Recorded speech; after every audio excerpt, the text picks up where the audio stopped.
All right, it is 8:21 right now, everybody. Looking for another hot day around 100 degrees, and right now we got about 70 with maybe some more thunderstorms on the way here on the Soul of Charlotte WGIV. We're joined by one of our good friends, Jabril Huff, and a special guest, Muhammad Jabber, Executive Director of the Bureau of Indigenous Muslims Affairs, here in the studio with us this morning. And we're talking about the Jumah prayer service that's going to be held at the Democratic National Convention during that time.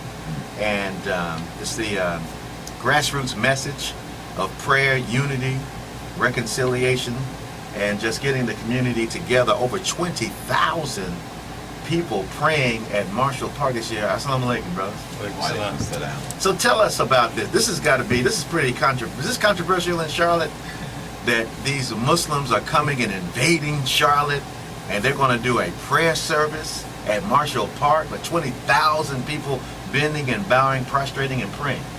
Well, for us, it's not controversial, but you know, we have some segments of our society. The Flip Benhams out there, I'm sure, will probably show up and try to do his little protest. But we're praying, yes. And we already have the support of the CMPD because we're Charlotteans, a lot of us here, and even non-Muslims out there support the idea of praying. And who doesn't need prayer? That's right. That's right. Good morning. First, I'd like to thank WGIV and DJ Murphy for having us on this show. I'd like to send the greetings to all our listeners. Assalamu alaikum, for Muslims and non-Muslims. Again, just echoing what my dear brother Jabril said. It's important that the Muslim community come out in large numbers. We know that the DNC, the Democratic National Convention, will be held in Charlotte. It's going to be something of international attention. And I think that this is a golden opportunity for the Muslims to come out, to show their numbers so that the world at large, and particularly America, can see that we are an intricate part of the American society, and our numbers mean a lot, and I think that's why it's significant that we take opportunity this time. Did you have any kind of resistance? Because I can imagine people saying, why? Why do you want to do this? What this got to do with the Democratic National Convention? Well, there's always people on the sidelines that love to criticize and throw their own stones while they just observe it. But you have to act ahead of the curve. And the people ain't with you, one day maybe they might catch up, maybe they won't. But it's a larger vision here, and you can use a single act of worship, even though we're going to do more than worshiping over the weekend. A single act of worship can, in turn, be turned into a political act by politicians, because when they see people coming together unified on one accord and in numbers, they'll respect that. And until people understand that and do that, minority groups will be taken advantage of in this country. That's how you get things done. Wow. And again, one important factor in addressing the why is that we know, without it being said, that the Muslim community has been under siege and under scrutiny for the last 20 years. I think that the Jumah prayer in a public forum, open air, will send the signal that the Muslim community, they are a people of faith.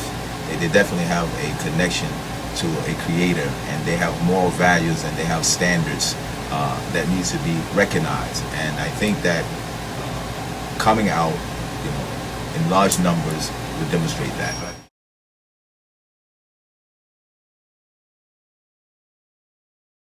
We're not looking for any favors. We're not looking to be a part of any cabinet.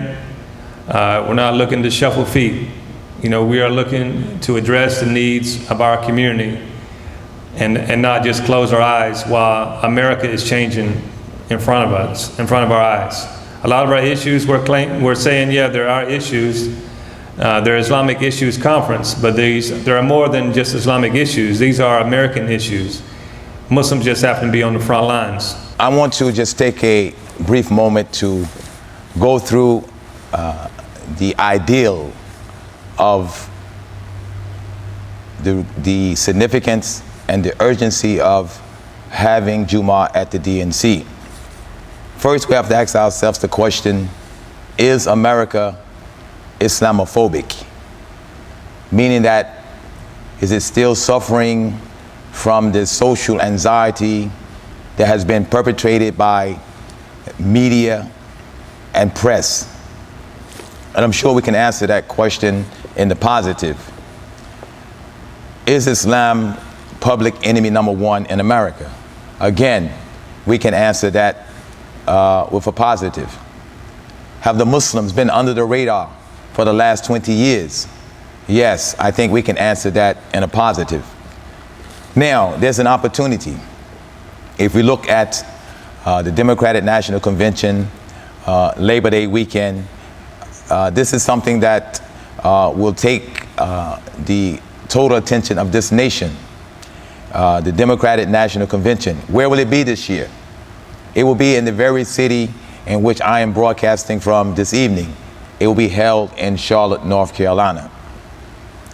A 3-day convention that will draw over 200,000 people to address and involve themselves with the political agenda of this nation. The Bureau of Indigenous Muslim Affairs have taken on the initiative to host Jumah at the National or the Democratic National Convention 2012. A message to the grassroots mean that we will be in a position to educate, to make the correction of the mass misinformation that has been geared towards the Muslims. This event is nonpartisan, non-political.